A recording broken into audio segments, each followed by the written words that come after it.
How to find balance between being in the moment and creating. The age-old question of every social media creator in the world. That's a tough one. That's been a problem for me since starting 10 years ago on the social media journey. How's it going, Jackson? Welcome to the podcast.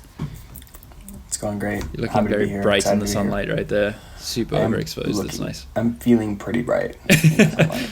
I can just feel your radiant energy coming off into the screen. It's nice that we're doing video for the first time. We can actually see each other.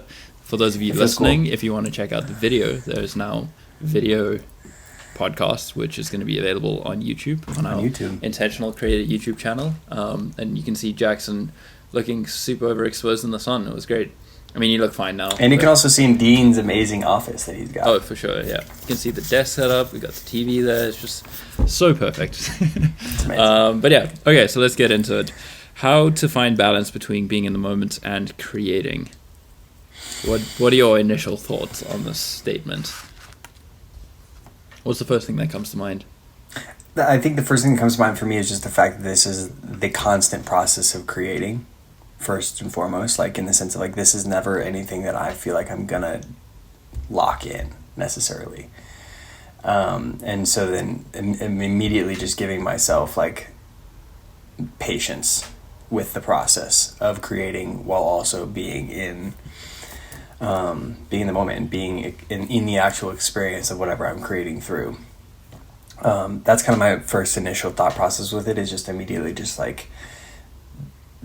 it's a skill. It's such a skill to learn that balance and that dichotomy of being in the creative mode and then being in the I'm here, I'm present with this space, I'm present with you mode. And I think that it's definitely been a battle, maybe not a battle, but it's definitely been a journey of finding that relationship for the past 10 years for me as well, navigating and figuring out how to find that balance between the two of them. Yeah, that's immediately at the top of my head. That's kind of what comes to me.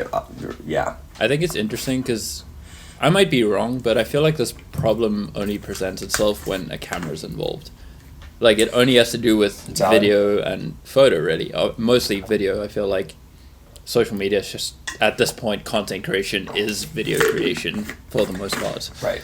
And so I'm if you aren't involving video, then you could argue that the creative process and art in itself is being in the present. It's not really distracting. Yeah. Whereas now, and there's different ways to look at this question. You can see it from the perspective of the camera taking you out of the moment of you doing your art and doing your thing.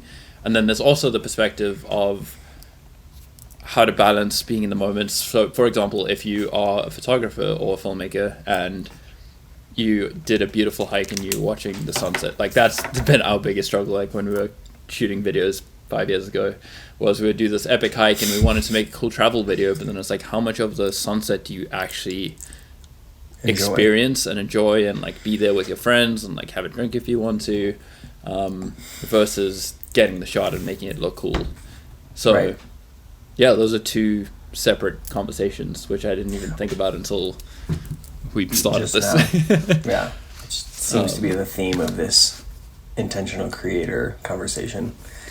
So yeah, I appreciate. We want to tackle the first one first of video or being a content creator distracting from the main thing that you're doing in the first place. Yeah, well, that was definitely what was that really landed for me. It was interesting you saying that, in the sense of you're right, a lot of different creative art forms painting. I feel as if I'm not necessarily a painter. I've painted a couple pictures in my life, but I don't do it consistently. But I feel as if that process is a very present process. Yeah, you're creating, but you're in that presence with it. And then as soon as a video, even as soon as maybe a photo or photographer gets involved, you definitely are thinking differently about the process. You're in a different mental space about it. Video, I think, even amplifies that even more, because photography, I think, is an easier way to still get into that meditative flow state. Yeah. Especially depending on, if you're really just focused on your painting or not. And then, it was interesting hearing that kind of point be brought up about how video creates that disconnect from the present moment, because now all of a sudden you're thinking about how you're being perceived, and then that changes how your relationship with that, you know, expression is. I think that in a weird way that people who don't do video have an advantage in this space, in the sense of like they can really still find out how to get to that painting place easier, because that place is physical and it's separate from creating the video. And also possibly because they don't know the technical aspects of video, so they might not care as much about the way it looks and like the angles. I mean, they still can, but that's not their first thought and their first art form. Like, their main focus is on the painting, whereas for us, like, video is our thing, but we're using video to capture our story, our message, like the things we want to talk about. So yeah, we almost are like thinking more about the video, or not in all cases, but possibly we tend to think about the video more than the thing we're doing. Right. Yeah, and I think, I mean, it's funny, it comes back to the word intentionality, I think. You know, in the sense of like, we have to be intentional about how we're showing up in that relationship. In that relationship of being a video creator, but also still wanting that present moment to just be what it was and be what it is, so that we can experience it while also thinking about capturing it. And it's weird, because I don't know if you watched that video I sent you yesterday, but for those of you listening / watching, there's a playlist on our YouTube channel as well about intentional creativity from other creators that have spoken about it. And there was one by Nathaniel Drew where he spoke about intrinsic value versus production value. And so it's kind of like on a graph. I haven't done math in so long. I'm like, what is this thing again with the x-axis and the y-axis? I was going to say a scale, but I'm like, that's not a scale. Anyway. That feels right.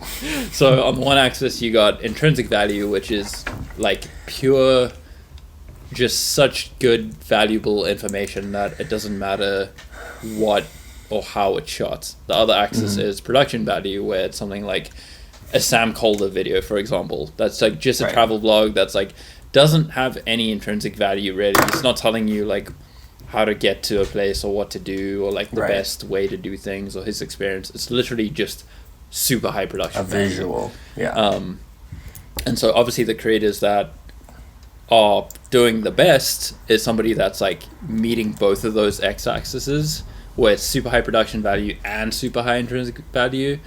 That's like the sweet spot. It's super difficult to get there. Doesn't mean you necessarily need to do that. There's a lot of creators succeeding with super high intrinsic value but zero production value, but it's because their intrinsic value is so high that it doesn't matter.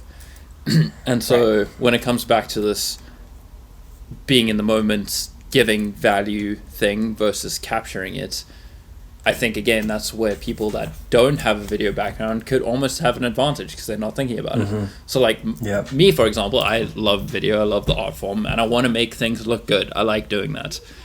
But very often that can distract me from the actual message of doing that thing.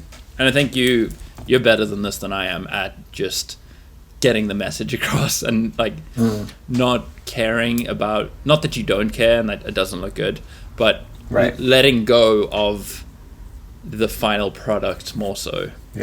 Well, it's funny, I mean, you know, I think you're right. I think we definitely kind of come at content from those two different vantage points, and there's pros and cons to both of them, you know?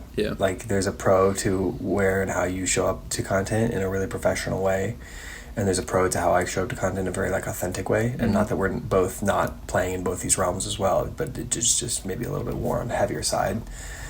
And I think that, like you're saying, I really liked how they use the axis as an example of like when the best is kind of like meeting in the middle, where there's a relationship with the quality, but there's also this intrinsic value that's coming through.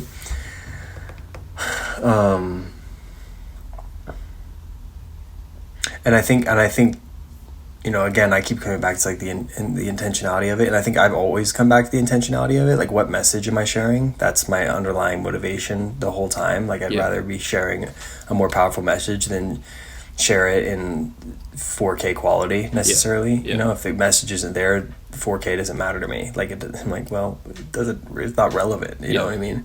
I'd rather share a powerful message and really hone that message within my own my own creative process first and foremost. And I think that's why literally sitting down and writing out your intentions is so important, like with social media. Because I think as much as we can speak about it and even have it in our minds, I think writing it down is such a powerful exercise. And I only did this for the first time the other day. Like, this was something I didn't even tell you about really, but I think it was on, I don't know, like last week Wednesday or something. I always get stuck in my head about social media and like how I want to do things and what I want to do, just because I have so many different passions and I like doing so many different things and have so many different art styles, and I want to do all of it, and it just like it doesn't work, quote unquote, with the algorithm and like with carving a successful path in social media the way I want to. So I was like, okay, let me sit down and like write down, what am I actually doing here? What do I want to get out of this for me personally, for the world, for my audience? Like, just getting super clear on all of those things helped give me direction so much. And so if you're listening to this, I think if you can just sit down and be like, what am I doing this for? Why am I doing this? And specifically getting really clear on the message that you want to put out into the world through your channels. And then, so for me, got super clear about that, and then I almost started to care, well, not necessarily care less about the quality of the videos, but I knew what I was saying, I knew what I wanted to say, and so it just like gave me more freedom, I think, because then I was like, okay, well, then now that I have this message, I can actually make the video however I want. If I'm feeling like making it super high production, I can do that. Or if I just want to sit down and talk, I can do that. And it's still leading towards the same goal, the same purpose that I set for myself.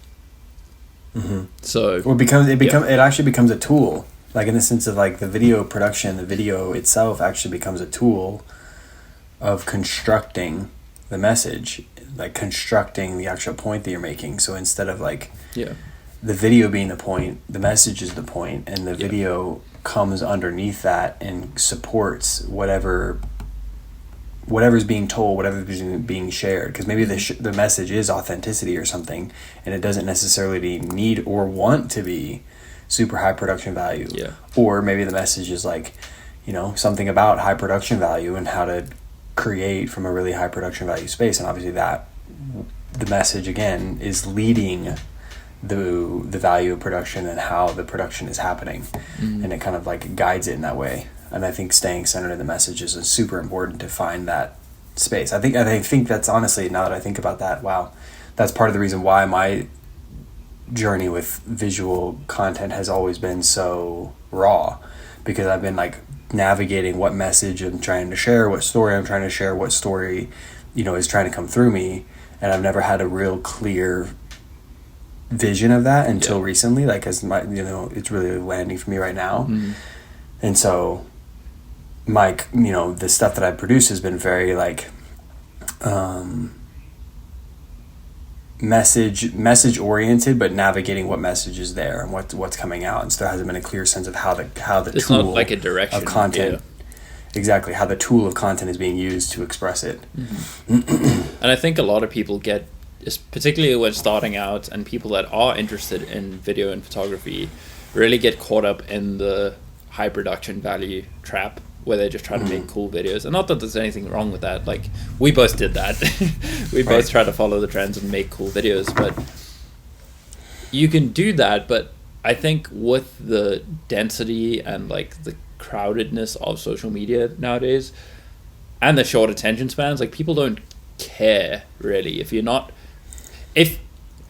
your content can be high production value, but if it's not saying anything, I don't think people care anymore. Right. Well, I think the other element of this that's getting really interesting to watch is and I'm bringing this up to bring the point back to the message that you're sharing, in the sense of like AI is bringing in a really interesting dynamic to the production value of things. now all of a sudden pretty much anybody can have like high production value if you've Yeah. got the right resources to, you know, and the more it obviously grows and evolves, the easier it's going to become for all of us to create high production value, you know, art. And it's going to continue to come back to the idea, the vision, the message more and more and more with how impactful and what things are actually landing for people. Yeah. Because that's going to be, at the end of the day, the only thing that's going to be of competitive like resource, I guess. Yeah. That's going to be the competition and value, exactly, the value of that. I mean, we've seen that even just with Instagram, how like Yep. travel photography and landscape photography, like I used to get 3,000-4,000 likes on my photos, and I know the algorithm's changed and it's focused on video and all that now, but if I post a photo now, I get 100 likes. Not that I care about the likes, but it's just interesting to see how things have shifted so much, where right. one day having a really cool photo on a mountain got 3,000, 4,000 likes and 30,000 views, whereas today it just, the algorithm doesn't care and people don't really care because it's just become so normal, and it's become the baseline for what we see on social media. So it's not something special anymore. And you can say the same thing about like drone shots. Like when drones first came out, it was so cool, but people have just become normalized to it, and now it's just another thing, another tool. I think you can say it about most content, to be honest. Like, I think you can say it about most experiences and most life situations, like everything. Even it's been desaturated. I was thinking earlier today, so I had coffee this morning. I don't know if you can tell, but I feel like a little bit more energetic today. I love it. But I used to drink coffee like every single day for quite a few years, and I just got to a point where I realized it wasn't really benefiting me. I was feeling like very jittery and shaky, and like I just didn't like how I was feeling, so I kind of weaned myself off of it. And I realized that I was drinking coffee just because I liked having something warm to drink in the morning, and so since I realized that, I started drinking tea in the mornings, and that's been so much better. Anyway, not the point. The point is that I completely great advice. Disconnected from coffee, and not that I stopped drinking coffee completely, but I'll have coffee maybe like once a week or once every 2 weeks, and now I realize how much of an effect it actually has on me, how much of a stimulant and like a drug it really is, and I can see how people get addicted to that, but then how that also becomes their new baseline and their new norm, where they don't even feel that anymore, and then they need 2 cups of coffee a day and 3 cups, and it's literally a drug. And so the same with coffee, the same with social media. Like people's baselines for normal are always adapting to what the saturation of things, like as things become more and more popular. Like even just having a phone nowadays, or like technology, we don't even think about it.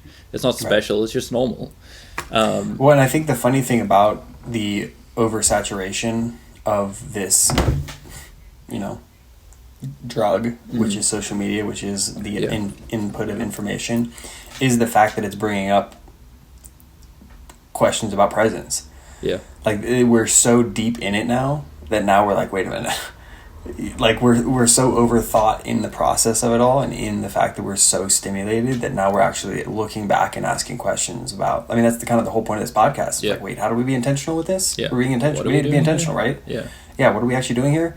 And so like, it's funny how, you know, we're so deep in the, I don't even want to say it like that, but we're so oversaturated in the stimulation of all of it, like you're saying, that now we're actually asking questions about how we wean ourselves off of it and how to approach it in a healthy, grounded way, and to stay present, to stay like actually alive in our lives and with our relationships and with the people who are actually in front of us and who actually can give us a hug instead of a like, you know what I mean? Like how much more value is a hug than an actual like, but maybe you weren't even there for that hug. You were thinking about whatever online, or just your mind was just racing. Like how do we reabsorb that presence so that we can actually be like human, like really properly, like still engaged in this physical experience.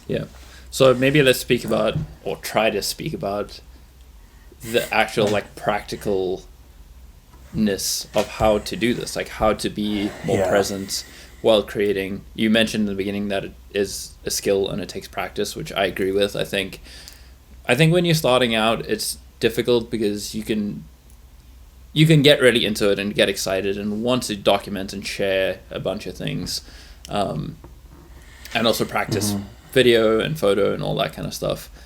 Which is an important phase. Like, it's not something to be resisted. I think it's because you create from your life, so I think it's necessary. But once you, it's like, it's all about finding the edge of like, what do you want to share and what don't you want to share? And then I think, again, it comes back to your intention. It's like, okay, well, if you do want to share personal stuff, why? Is it just for you? Is it to try and like build a relationship with your audience? Are you trying to get more followers or sympathy or validation? Right. It's just coming back to asking yourself, why?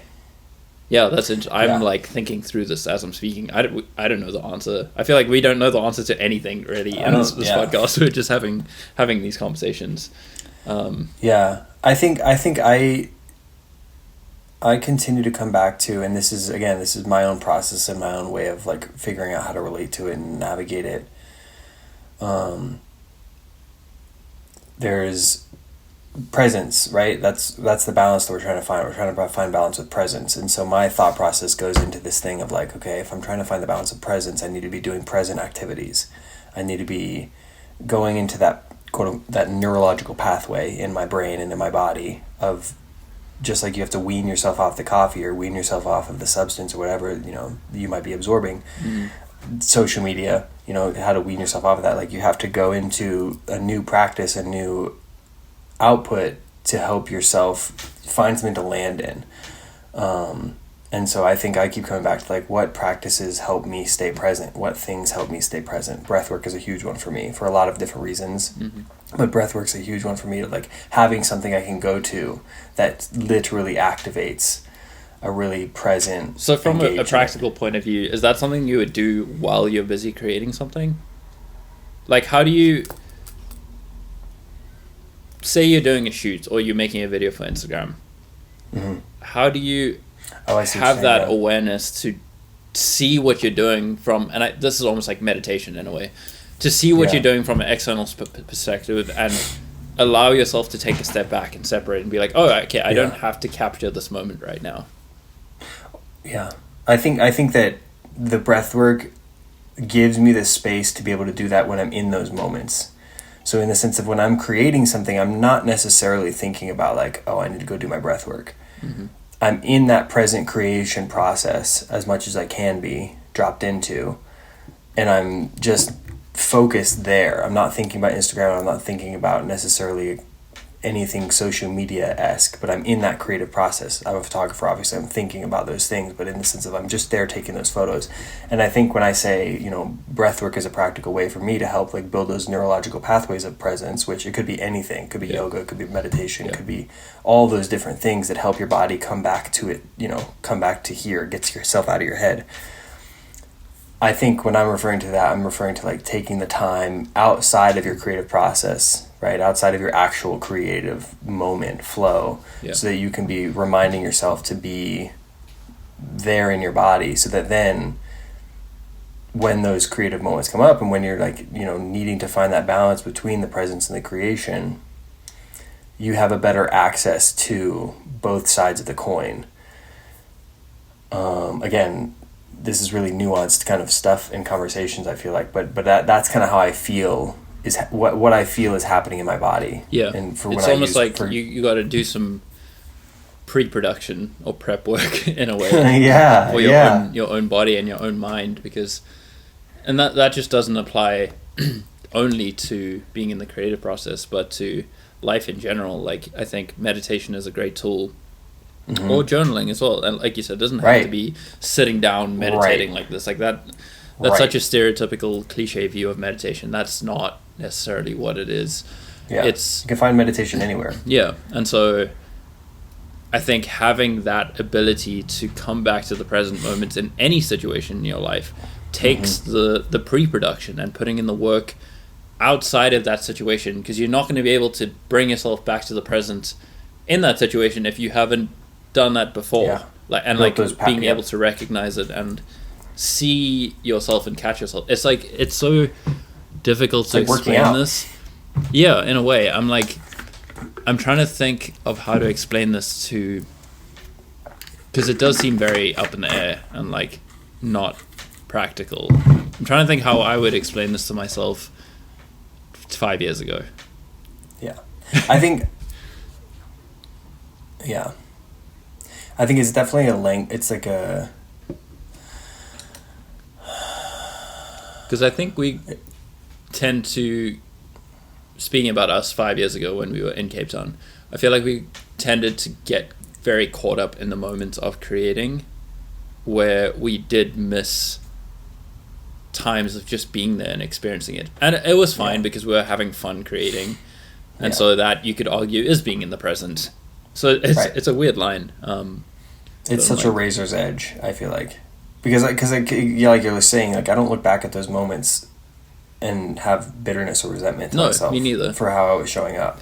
I look back with appreciation for how I was showing up and what I was focused on. Yeah. I think that, again, because it's become so oversaturated, that's why this conversation's coming up, right? Like, there's just so much coming at us that's why this conversation's coming up. And I think that for me, how I absorb it is beginning to actually recognize that I have a physical body that I really have to be intentional about taking care of its focus, right? And that doesn't necessarily happen through super restrictive mind discipline.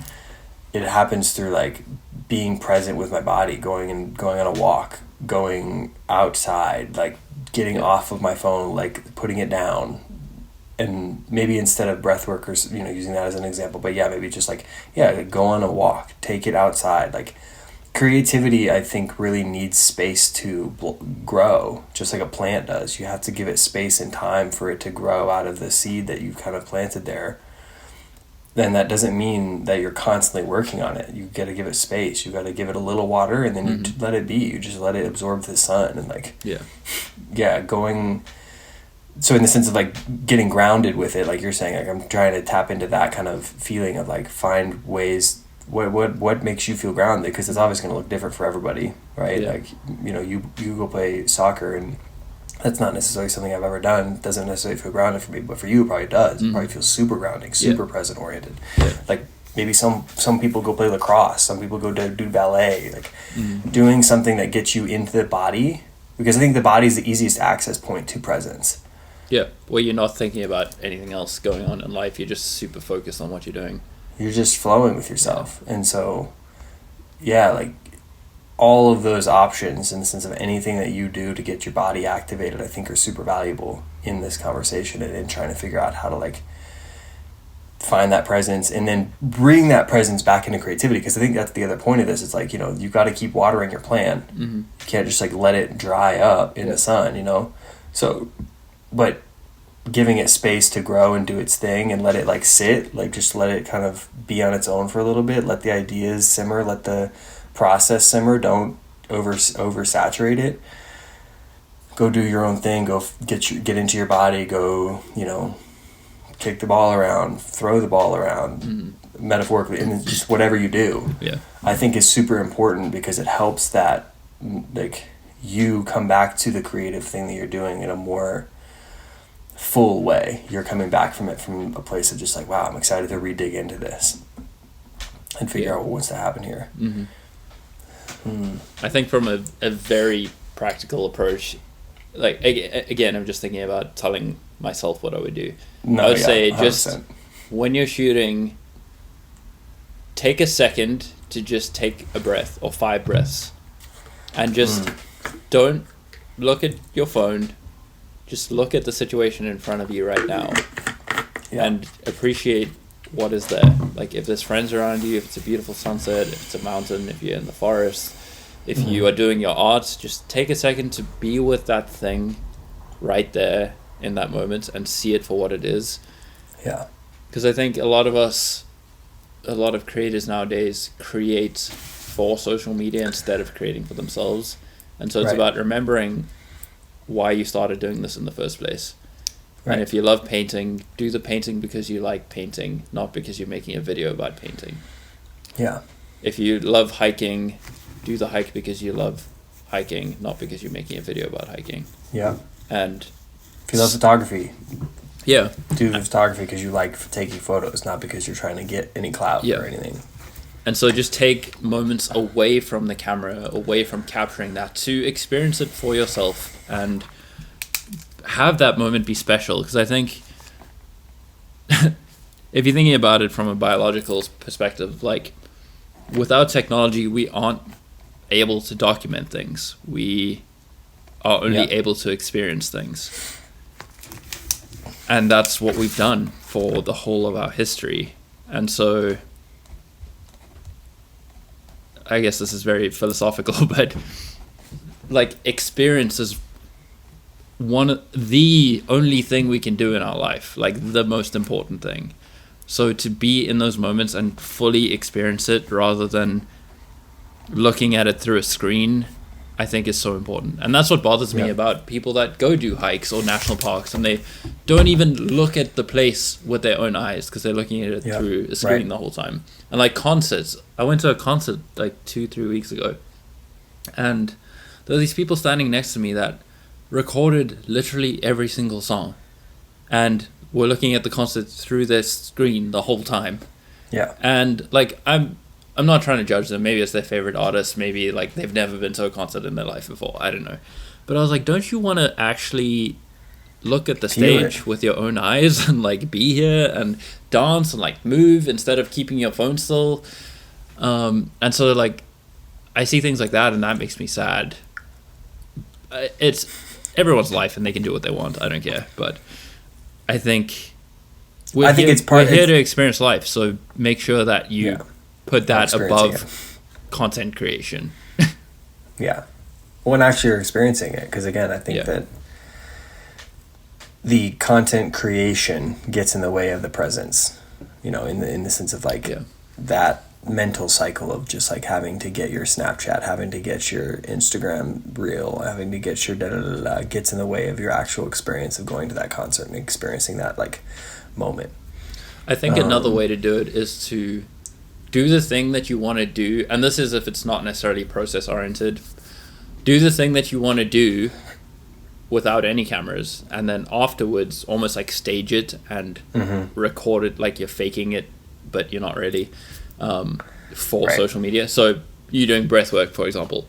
Like do the breath work without recording it. Do it fully in the moment. I'm sure you have done this, which I do. Times. Like do it completely present, no social media, no thoughts of recording or any of that. Once you're done with that, take a minute to record you like doing it, faking it really, and use that as your social media piece. Like you don't need to film the whole thing and like share the whole thing.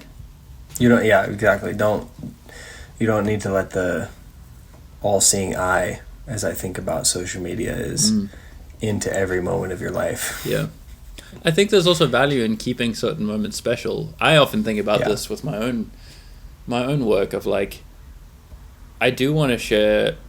I don't know why I feel called to share personal moments sometimes, but then I go back and forth between wanting to share super personal moments and relationships and stories, because I think that's the human part of art and creation.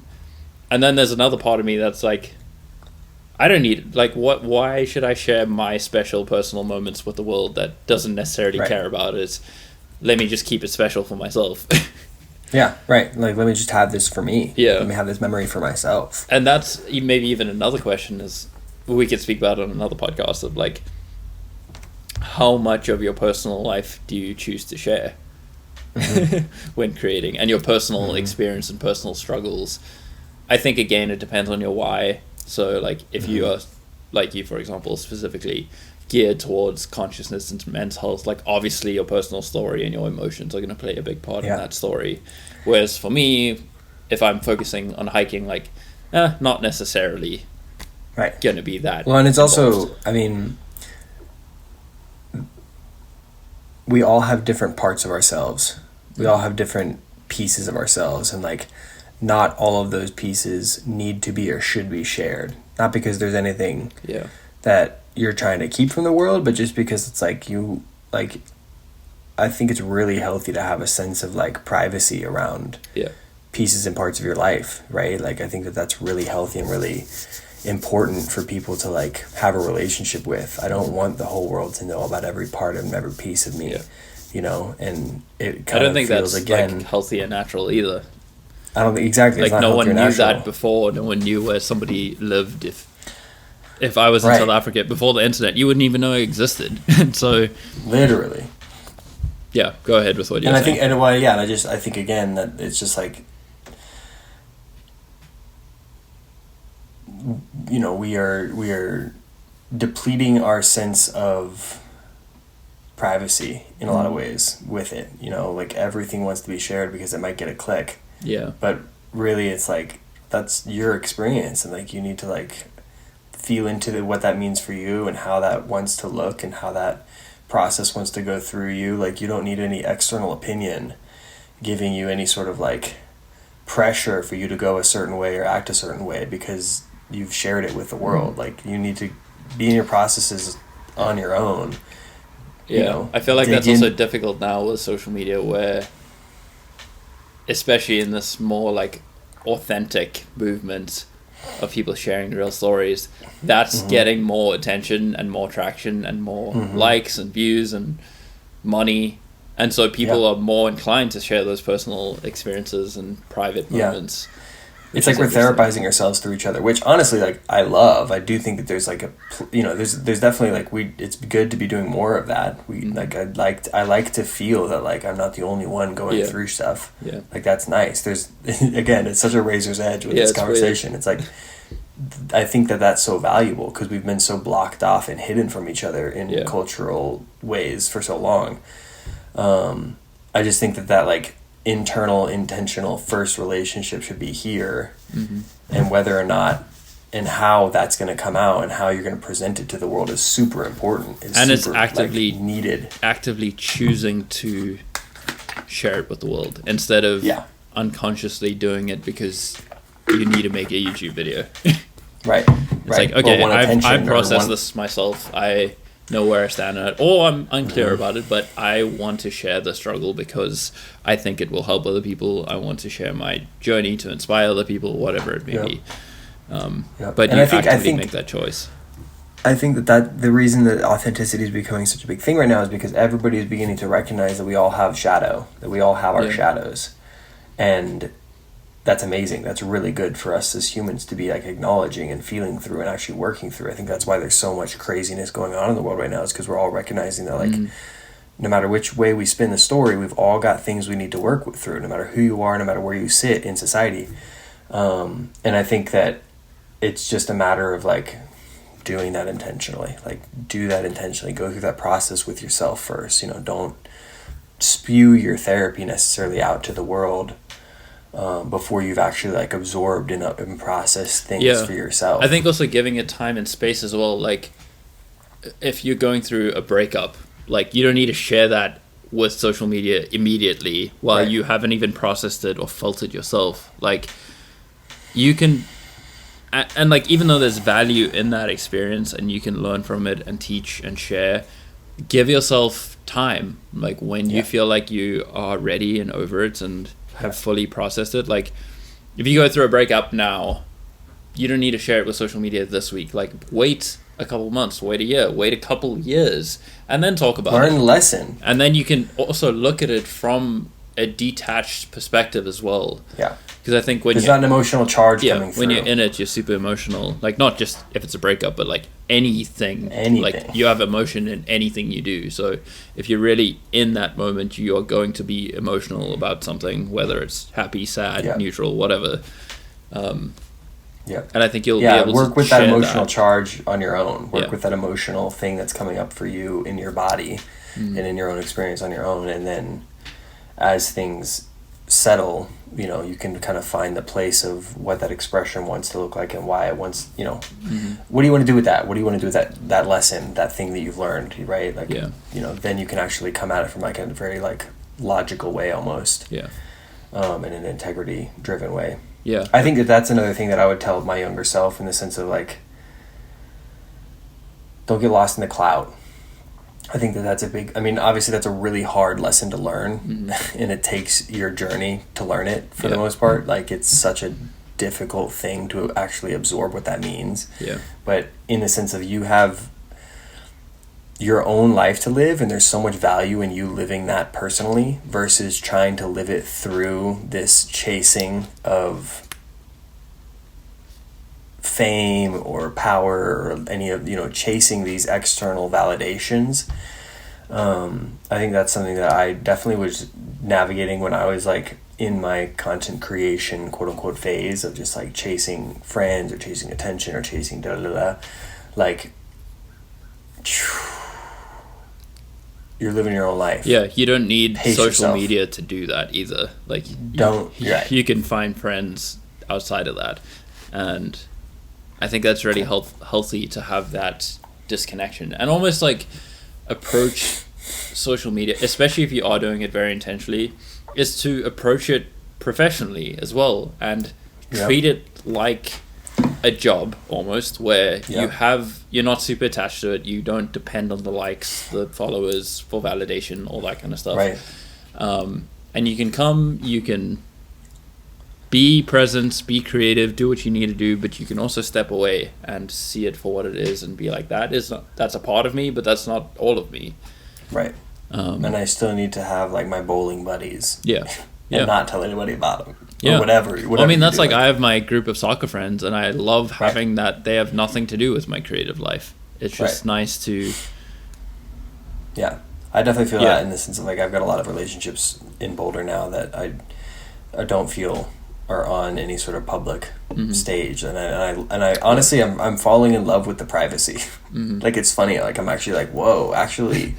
I don't necessarily know if I want to grow any further. Let me slow down my posting. Let me slow down how I'm producing content. Like, let me slow this down and like create infrastructure in my life that can support me, but not have to need attention to support me. Because that's kind of what it's become. Like attention supports people, and that's an addictive thing. I feel like just getting your support constantly through. I think that's why I was exactly back when I was doing it full-time, vlogging and all that sort of stuff. I was hustling through the attention, which is like not a grounded need. Yeah, it's not a grounded need to be operating out of. I mean, I think for me as well, I've always been pretty solitary and introverted, and so when I started getting attention on social media and traction and a lot of views, it was an addiction. I was like, I need more of this. It's so nice to like feel wanted and needed, and I never addressed that in my own personal life to create really good friendships. I mean, I did have friends and friendships, but maybe it wasn't meeting all of the needs that I wanted or needed. But I never saw that because I was so caught up in it. And it's, again, just comes back to not having the awareness, not having the intention as to why I was doing the thing in the first place. Right. Which is, again, something you kind of have to learn by going through the process. So it's, it takes time. Exactly. It's such nuanced kind of work, I feel like, and I think that your own journey with content and with social media and with creating like that is going to take you through these different waves, like it did for me, like it sounds like for you in a lot of ways. And I think that there's definitely more awareness around it these days. Well, I don't know. I feel like there's also, it's like two ends of the scale. It's like a splitting train track where some people are getting less and less aware and some people are getting more aware. Yeah. I feel like there's less people in the middle lane. Yeah, I do agree with that. Like, I do think that there's like a fork in the road that's happened and that we're kind of moving down these different trajectories. I mean, I think eventually everyone that's on the fork that's going towards unconscious creation will lead them back. Like that, the road goes back. You can't avoid this side of the conversation. Yeah, they'll be forced to it at some point because it won't be sustainable what they're doing if they aren't intentional and conscious about it. Right. When it isn't sustainable, I think that's why this conversation has come up for us, and that's why you and I have gotten down this pathway, is just because it's not sustainable. That pathway is actually not sustainable to the creative health of you. Like, the thing you're doing is actually feeling depleted because of how you're doing it via constant need for the attention, need for the likes, need for the whatever. And I think that, yeah, like you said, like it will come back around, and it does come back around. And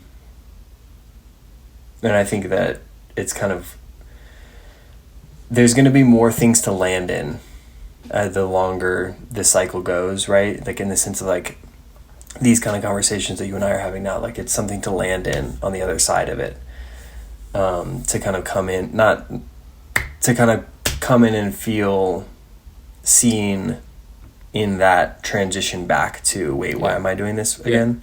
This is for me, not for any of y'all. Like, I think that's cool, and I think that the pathway that's going towards the more conscious, intentional space of the creativity is creating a lot more easily accessed neurological pathways that people can like connect to and find. Like in the sense of like, I'm thinking about myself and wish that I'd had conversations and podcasts that were applicable to this dynamic. Me too. Yeah. When I was kind of trying to figure out what was happening with my creative process, because when I don't know, when that transition started to happen, I just felt so confused. Yeah. I felt lost, because I was like, I love doing this, I love creating. Why do I feel so much resentment to it? Like, why do I hate this? Why do I not want to like be involved with these people anymore? Why do I felt like I was pushing people away and kind of being, you know, I wasn't being grounded in those relationships and creating like healthy, I don't know, like I just was just like, get it out. I don't know what the fuck, I don't know what to do with you. Yeah. Same for me. That's obviously why we're both here. Yeah, and I think that I'm thankful that like, again, there's more awareness outside of just even you and I know there's more awareness of this growing. And I think that momentum, I think, is really going to help land and bring a cohesion to how we're creating as a species right now. It'll take its time, but I think that it definitely will sync up in some sort of fashion. Yeah, because it is so powerful. There's so much magic in it. Yeah, because I think when people do lock onto their cause and their purpose and get super grounded in what they're doing, that's when the magic starts to happen. That's when people can create 7 videos a day because they're so passionate about it and they want to get the message out there. And there's nothing motivating them other than right. There's like, no resistance, and there's every motivation is just coming from you at that point. And like I'm sure you feel the same, but I feel like for me nowadays it's so easy for me to film a video. I'm just like, I can just go do it because I'm less detached. I mean, I'm less attached, but I also know what I'm talking about and why I'm doing it and what I'm trying to say.